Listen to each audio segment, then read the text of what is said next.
distinguished guests, members of faculty, and my fellow future managers, a very good morning to all. Welcome to the inaugural session of Conventus 2015, the annual management conclave IMI New Delhi. I, Shivam Saraswat, and my co-compare Parul Kapoor will take you through this session. The theme for Conventus 2015 is Emergent Vision to Enhance Reserves of the Global Value Chain, Building Brand India. Times have never been more inconsistent with unpredictably and quickly changing environment in terms of customer, competition and market share in business. There has been a significant structural shift in the global economy. Global value chains have emerged as the representative of growing specialization of the structural shift. Global value chain includes a lot of activities right from the start till the final product. For example, designing, producing, marketing, and finally supporting the consumer.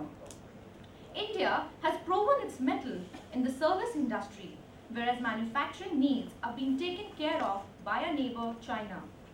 Being the core for the service industries, India needs to emphasize on customer relations and mass customization, as these two parameters are essential when it comes to adding value to the global system. India is marching its way forward to mark its presence in the global value chain. India launched its Make in India campaign so as to build brand India with its prime focus on talent, tradition, tourism, trade and technology. This focus envisions India as a global superpower, not only in the service industry but also in becoming the future manufacturing hub. At Conventus 2015, we have corporate leaders coming together to discuss, deliberate, justify and elaborate the significance of evolution in terms of innovative offering and their value addition to the economy. The challenges faced globally can be effectively addressed with an efficient use of the global value chain. Now, we would like to play a video about Conventus 2015.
insight into the topic, we are honored to have amongst us Mr. Sandeep Goyal.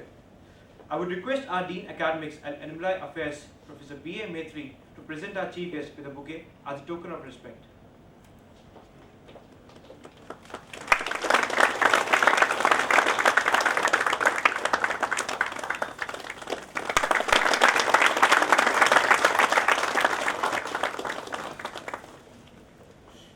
I would now like to request Professor Nija, Dean Executive Education and International Relations, to present a bouquet to Dr. Bakul Dorakia.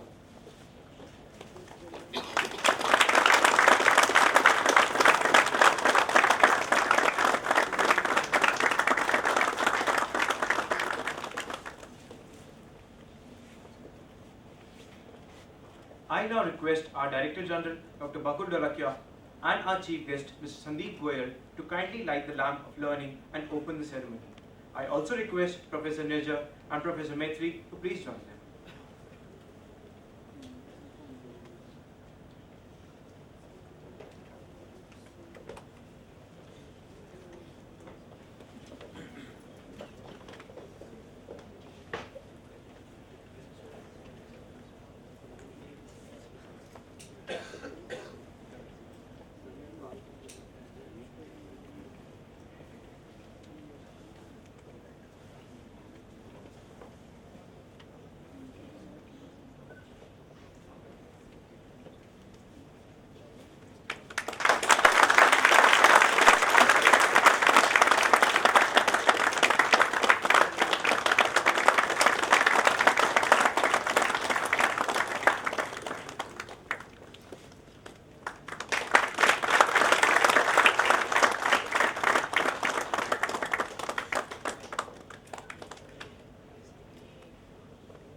Thank you.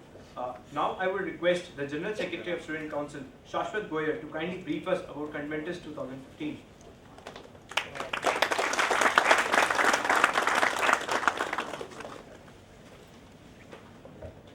Good morning, everyone. On behalf of the entire student fraternity at International Management Institute, New Delhi, I, Shashwat Goyal, extend a warm welcome to our distinguished chief guest, Mr. Sandeep Goyal, Dr. Bakul Dholakia, Director General, IMI New Delhi, Professor B.A. Maitre, Dean Academics and Alumni Affairs, esteemed faculty members, and my fellow future managers. Conventus is the annual management conclave of IMI New Delhi to be held from August 21 to 23, 2015. Conventus is a conference or sangam of thoughts and deep insights. The three-day event acts as a converging point of industry experts and management leaders across broad disciplines of marketing, finance, operations, human resource, information management, analytics and consulting, economics, entrepreneurship, and strategy. Taking the tradition forward, the underlying theme for Conventus 2015 is Emergent Vision to Enhance Reserves of the Global Value Chain, Building Brand India. To make a way forward for India's participation in the global value chain, the government has triggered the Make in India campaign to build Brand India, with a focus on the 5 T's, which are talent, tradition, tourism, trade, and technology.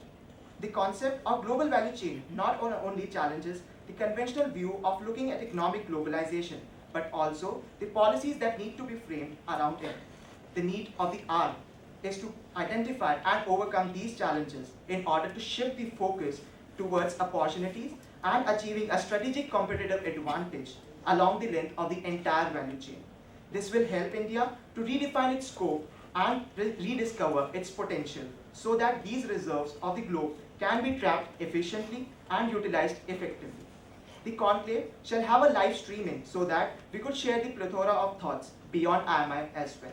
The entire student fraternity has worked very hard to make this conference possible, and we hope each one of us have enriching learning experience and takeaways towards the end of this conclave. Thank you very much.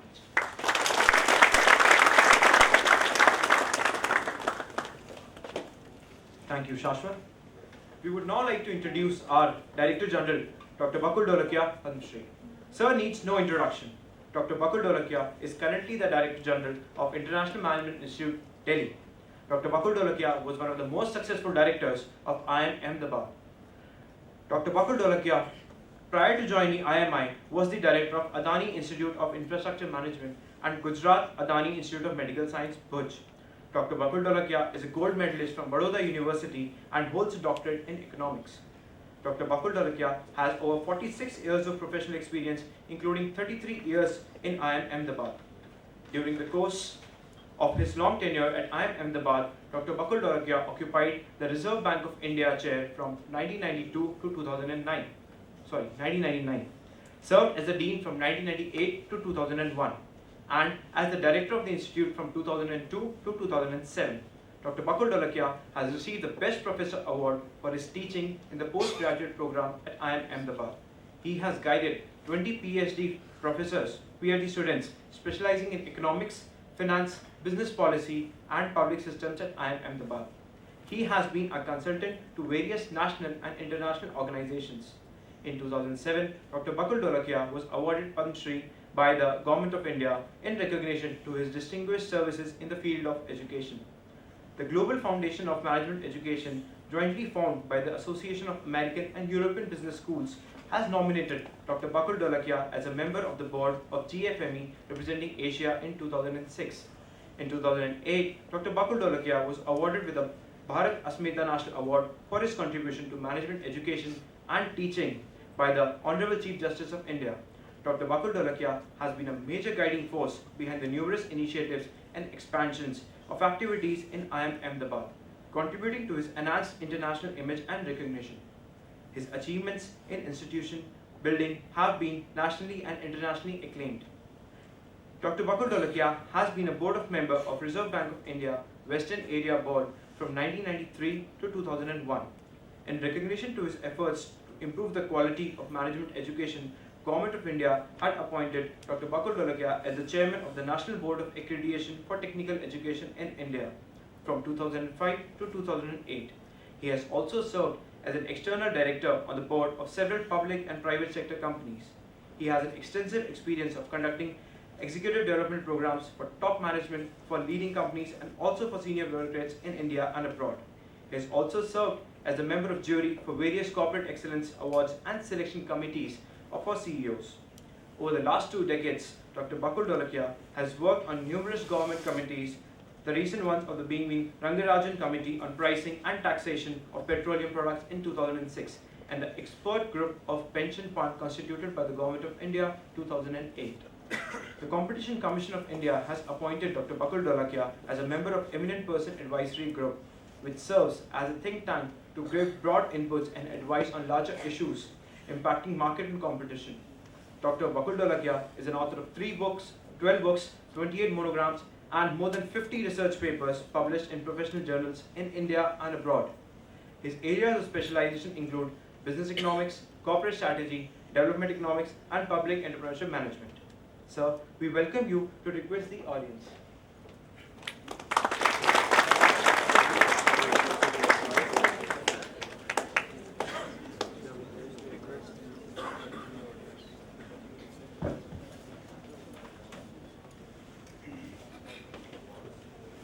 Our distinguished guest, Mr. Sanjay Goel, my colleague and Dean Academic Programs, Professor Maitri, Shashwat, my faculty colleagues, students of postgraduate programs, participants, including the ITEC participants present here, ladies and gentlemen. Well, it gives me great pleasure to be in your midst this morning and being a part of the inaugural ceremony of Conventus 2015. When I joined IMI about 10 months ago, and I learned that IMI conducts this annual management conclave called Conventus. I couldn't help comparing it to the conclave which we call Confluence, which we organize at IIM Ahmedabad. And when I looked at the design and the manner in which it is conducted, I was indeed very happy about it. I think the identity of a business school, and particularly a premier business school, depends on many things, and the kind of events that the student body organizes plays a very dominant role in that. Not many institutions have the capability to organize a theme-based event which has largely academic content and which is contemporary and contextual in terms of the emerging management practices and the issues that the management profession and the nation faces at any given point of time. And I must therefore compliment the student body for identifying the most relevant theme in today's context in terms of participation of emerging markets in the global value chain, and what is it that India can really do in this particular regard. This is fairly sharply focused, absolutely contextual and relevant, and I think it will also add significant value to whatever learnings that would have taken place in the program. And the kind of galaxy of speakers that we have lined up, and very auspicious beginning we will be making with Mr. Goel, who would be talking to us to kickstart this event. I think these 3 days, I'm confident, are going to be very exciting and very interesting for the entire student fraternity here. I would like to use this occasion to say a few words about what I feel is the relevance of this particular theme in today's context. If you look at what has been happening in India in the last 3 years, there is no doubt that we have participated in the global economy on an increasing scale over the last several years, and particularly after liberalization in 1991. The integration of Indian economy with the global economy has been increasing very substantially. However, this increasing integration of late has become more lopsided rather than balanced. And whatever were considered as our strengths, question marks are also arising on sustainability of some of those strengths going forward into the next couple of decades. Inevitably, the developed, advanced countries of the world will mature with the process of time. But the fact remains that almost 3/4 of the purchasing power is still in the advanced developed countries.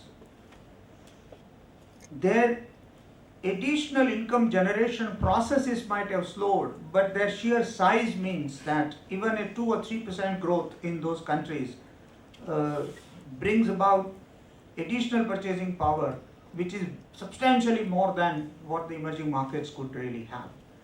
And therefore, our focus on the developed markets, at least for quite some time to come, has to stay.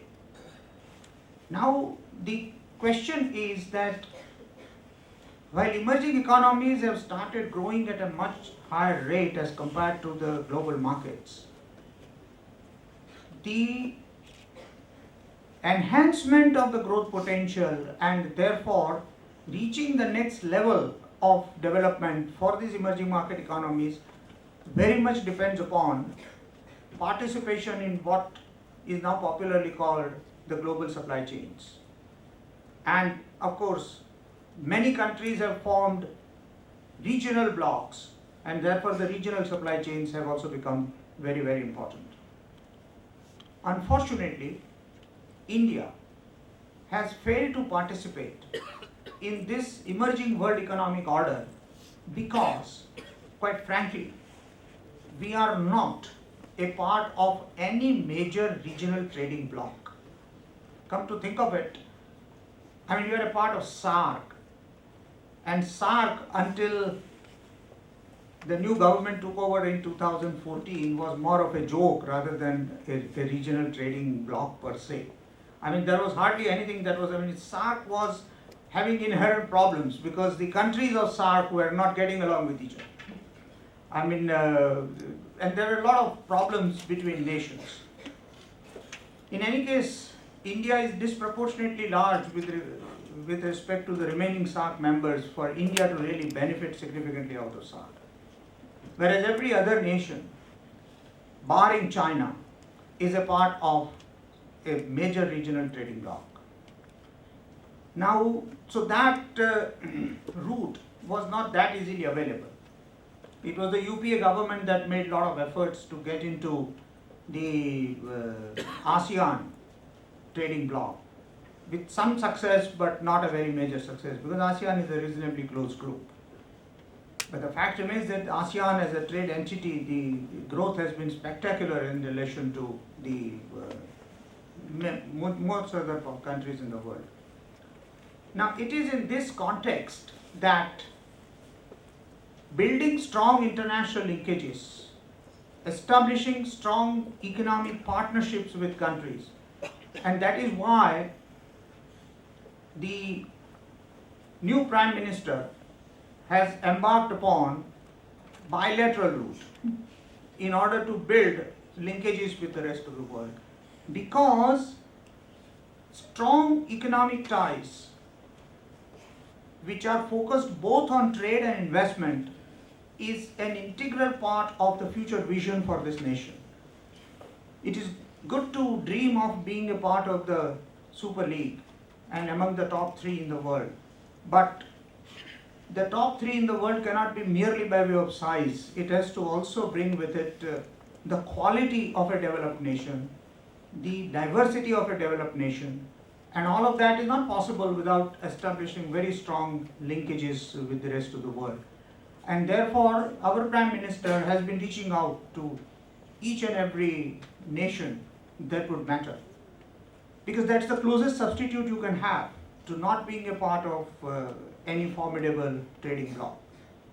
And I think India's participation in the global value chain has to be viewed in terms of this larger macroeconomic strategy that we are trying to look at. Now, for a long time to come, we were not bothered about what was going on in East. We were only focused on the West.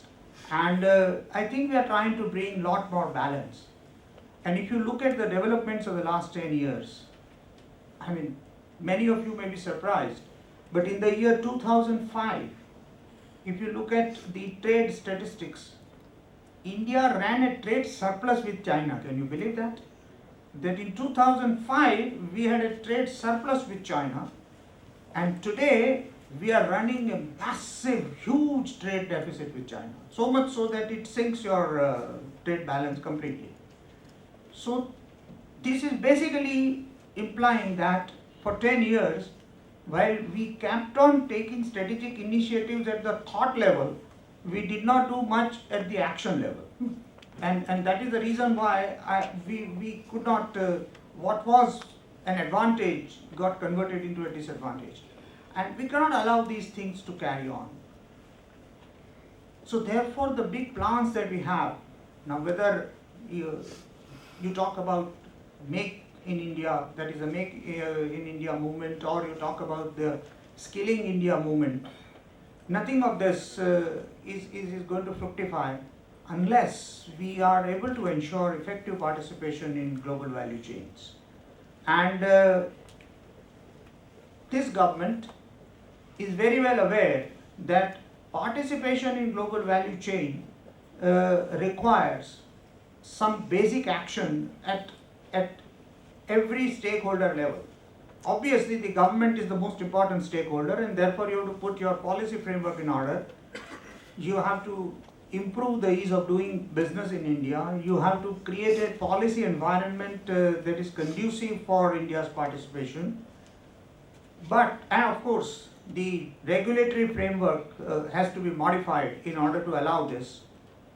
But that is not enough. I think it is important that our educational institutions and professional education must also cater to the requirement of participation in, and that is the reason why the Skill India mission is very, very important.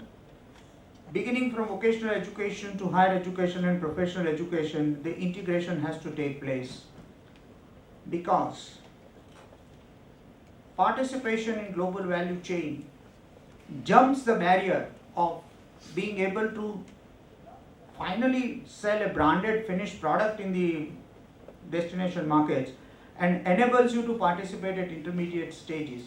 But that intermediate stages, plus remember, in an open world economy, the buyers have multiple choices.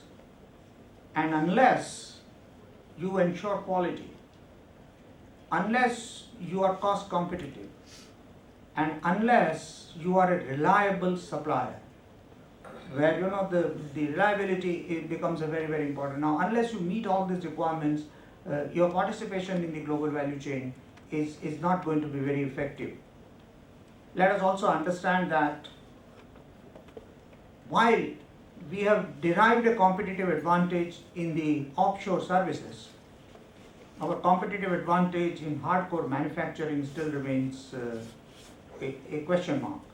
There are a few success stories around, but we need much larger scale success stories in this. Large number of sectors have to participate, and for that we have to create much broader range of capacities in order for India's effective participation in the global value chains. There is enormous potential, there are possibilities, but what is required is very determined action on the part of both the industry, the government's attitude towards the small and medium enterprises, and the right kind of regulatory framework. What is going right for us is phenomenal entrepreneurial talent, tremendous hunger for success, but the enabling environment needs a lot to be done. And I'm sure that when you debate and discuss this, it would improve your insights about what is it that you should do. And finally, let me tell you that if India has to integrate itself with the global value chain and therefore prosper as a nation in the years to come, graduates of business schools will have a lot to do in terms of contribution in that endeavor, apart from the people passing out from vocational schools. And therefore, I think a business school debating issues of how can India succeed in the emerging environment of global value chains is truly contextual, relevant, and very important in terms of what we would like the students of business schools to be doing in the years to come. I'm really delighted that we have a personality as eminent as Mr. Sandeep Goyal to kind of come and address us on this occasion, and we all look forward to listening to him. Thank you very much.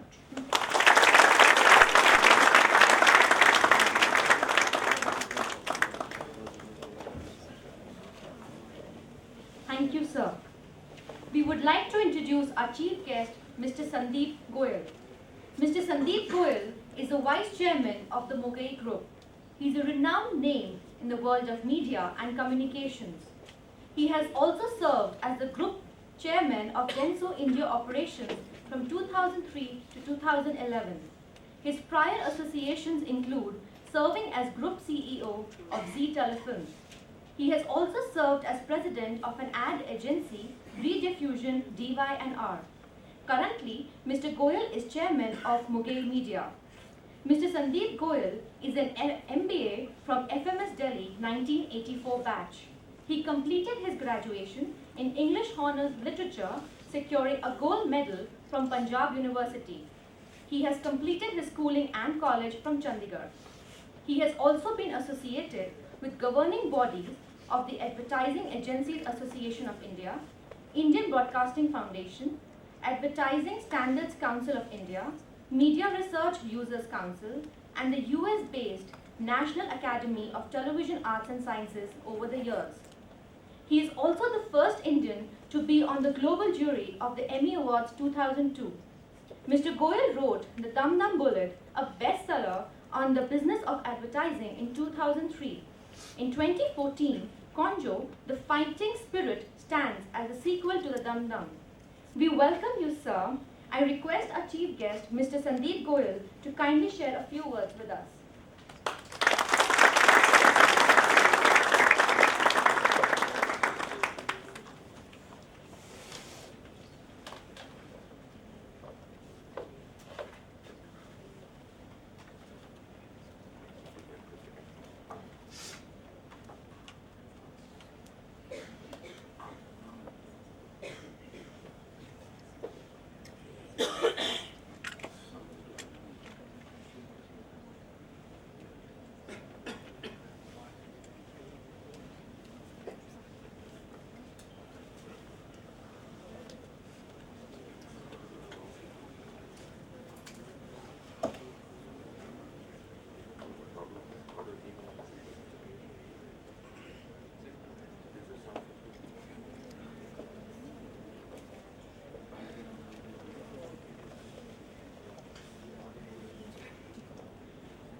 Sorry. Technology always.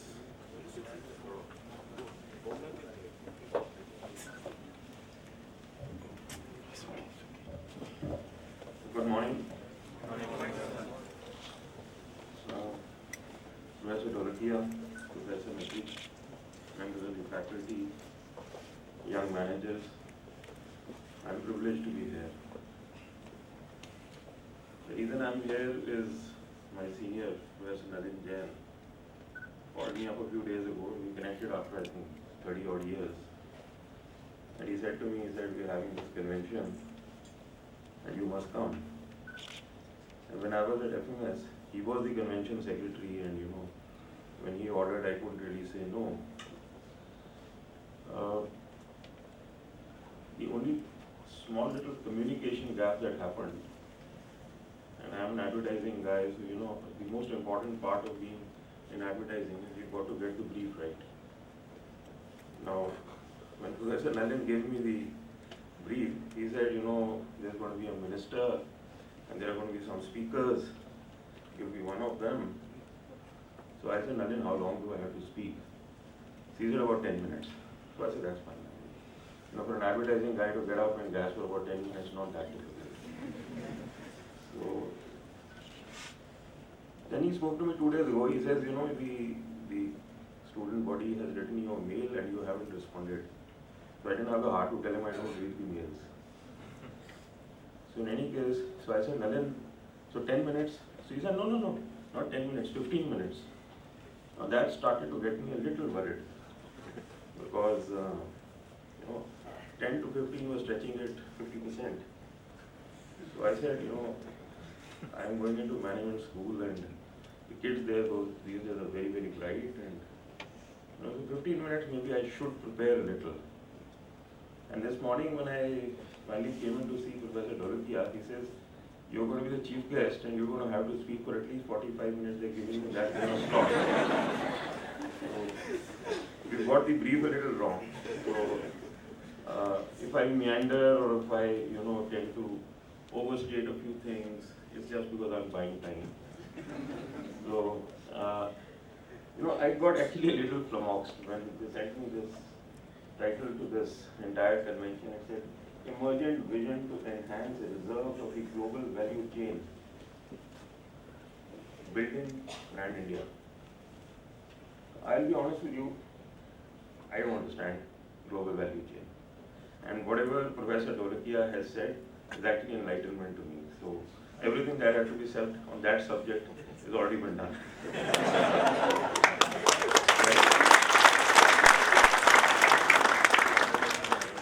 See, I understand brands. That's all I've done for 30 years. So we will today discuss Brand India.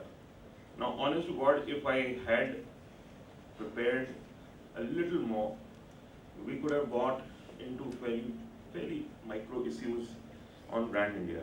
Unfortunately, and I must confess that today's presentation is more skimming the kind of surface. So I promised Professor Lakia, if he wants, I will come back. And I will come back, but for a 2-3 hour session, because that's the kind of session in which you can build up, a case, and you can understand, and you can dissect, and you can debate, and you can, get into a discussion. I must also confess to you that while I've been invited because I'm a practicing manager, I'm actually more importantly today a full-time, fully registered PhD student at FMS. And at least with your batch, I can tell you, I wrote the CAT exam again. 30 years later, I first took the FMS entrance exam in '82, and then I wrote the CAT entrance exam in 2011 or 2012. And I was asking Professor Dholaki, I said, what's your cutoff? And he said some 92%.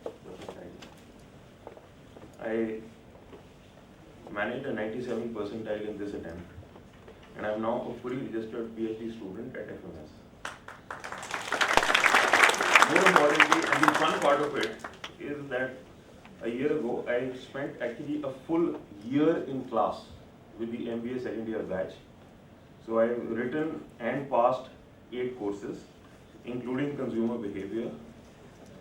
I think I heard somebody say that I'm from MICA, and the first batch of MICA, which is I think 91, 92.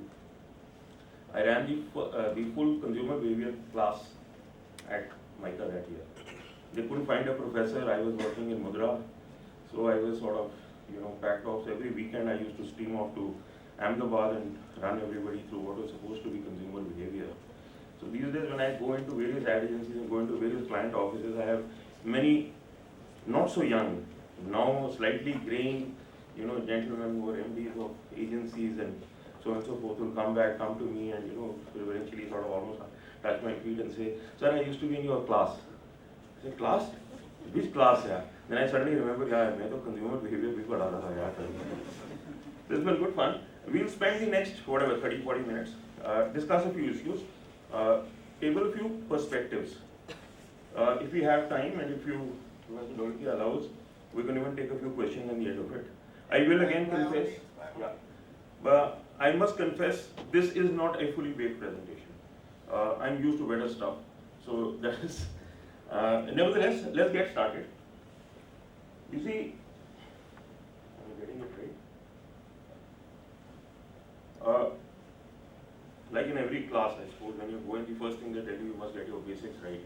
So you must get some, unanimity, concurrence on what exactly we're discussing. So what is a brand? David Gilby, perhaps the best known of advertising guys, many years in his book wrote that a brand is the intangible sum of a product's attributes, that is, its name, its packaging, its price, its history, its reputation, and because he was an advertising guy, he says, and the way it is advertised. Right? So every brand that we talk about, whether it's Coke, Pepsi, a lot of this comes into play when we interface and we interact with a brand. But if we go away from the advertising guy and look at an independent definition of what is a brand is a collection of perceptions, and I will keep going back to the word perceptions, feelings, and experiences about who you are, what you do, and how you make people feel. So, in all this discussion about Brand India, remember, collection of perceptions, feelings, and experiences. Therefore, indicating to someone outside who you are, what you do and how do you make people feel. Yeah? So when you're talking about brand India, I'm going to make references to two other brands, actually three other brands. Brand Japan, because I've worked with Japan 20 years. Brand US or America, as we commonly understand it. And I'm going to make a passing reference to a brand I'm very fond of, brand Israel. But we will, if you want, in the course of discussion, talk of, for example, brand Pakistan. Why not? Brand Dubai, brand Singapore. I mean, context and your choice set of what you discuss keeps changing. When Nalin and I went to management school, the hot topics used to be Singapore. Everybody used to talk about how Singapore is such a great story. Today nobody does, right? But brand Singapore was consciously created. And after that, lots of other brands like brand Malaysia, brand Dubai, today far more contextual, have been proactively created, right? So the discussion about brand India is not just about brand India, but brand India compared to Pakistan, Dubai, Singapore, Malaysia, Israel, Japan, US, whatever you might have, right? Now, before we, however, jump and go to next stage and say, brand, and we're going to talk about it, I must differentiate brand from product, because that is also inherent in what your student general secretary read out as the theme of the convention and all of the stuff that we're going to talk about and all the intent the Prime Minister has and so on and so forth. What's a product? Now, a product, however, as compared to a brand, is a good idea, a method, information, object or service created as a result of a process and serves a need or satisfies a want. Are we clear on that? Is there a difference? So there is a product and there is a higher level calling, which is a brand. So brand is more aspirational, product is perhaps more functional. Now, why did I make this little difference? When you read out your little address and we were making this point about Make in India campaign in order to build brand India. So I wanted to bring it back to that context first. What did he say about Make in India? Prime Minister Modi says, we want everybody to make in India. Now, I have a point of view, we will discuss that. But he says, Make in India will help us, or that is at least the inference, will help us build brand India. Yeah? Now, before I go on, we will take a little vote here. How many of you think Make in India will help us build brand India? That's a lot of people, so I mean, Mr. Modi is still in majority. Yeah? Now, what has Mr. Modi said? Well, he read out that list. I didn't. I mean, I'm just copying from what he said. He said, we are going to build brand India by building Make in India by using talent, tradition, tourism, trade, technology. Yes? Now, I don't agree. I think we're getting that product and that brand and intent, I think a little mixed up. I don't know how many of you can see. Now, I want to know whether this is a statement of intent or is a set of tools or it is a set of guidelines or is it a brand map. Now, the reason I ask that, some smart guy in the PMO has obviously played on the 5 T's and therefore talked about talent, tradition, tourism, trade and technology. But I think, this is my interpretation, that the Prime Minister actually wants India, and Professor Dholakia talked about this in great detail. He and I hadn't really chatted about this, but he's a learned man. So first thing, Prime Minister wants to talk about India being skilled. He wants about India to be secure. He wants India to be self-sufficient. He wants India to be self-dependent. And all of this, we hope, will make India self-confident. So I've reinterpreted his 5 T's into my 5 S's. But again, this is our internal view of what we in India would want to see our brand as. So be very clear. It is us, Indians, looking at India.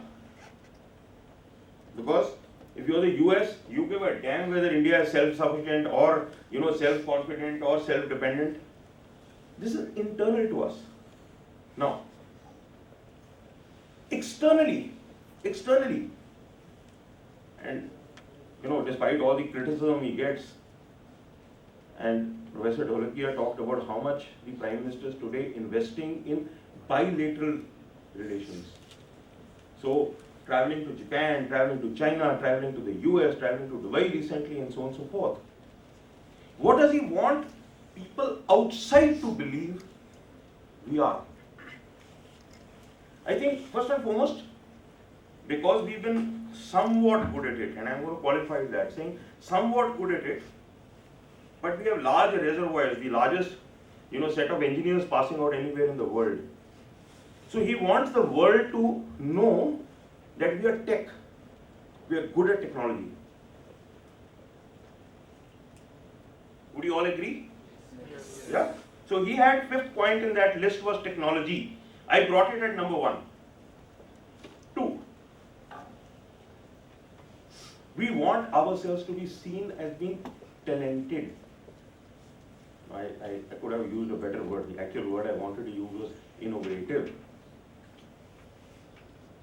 All this thing about jugaad technology and whatever we talk about, building satellites and building all those fancy,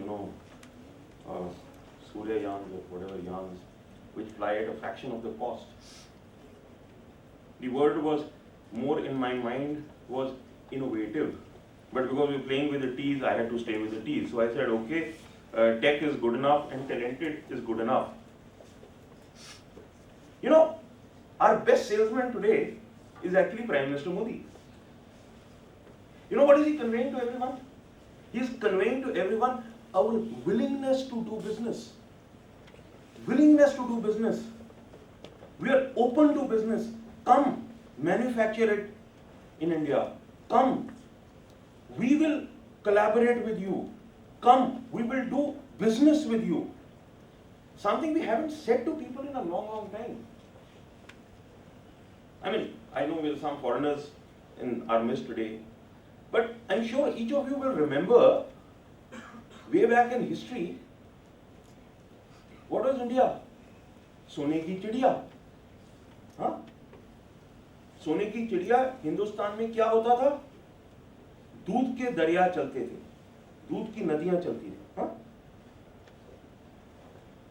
Which is the only reason that Columbus set out to discover India. He ended up in America, and that became the, दूध की नदियां and all these सोने की चिड़िया. He found the wrong destination, except it turned out to be the right one. But be clear, I was hearing this fabulous, I don't know, whoever out of you hasn't heard it, this fabulous speech the other day at Oxford. Shashi Tharoor? No, it was news to me, but our balance of trade and our 23% share of the world economy in the 1800s, right?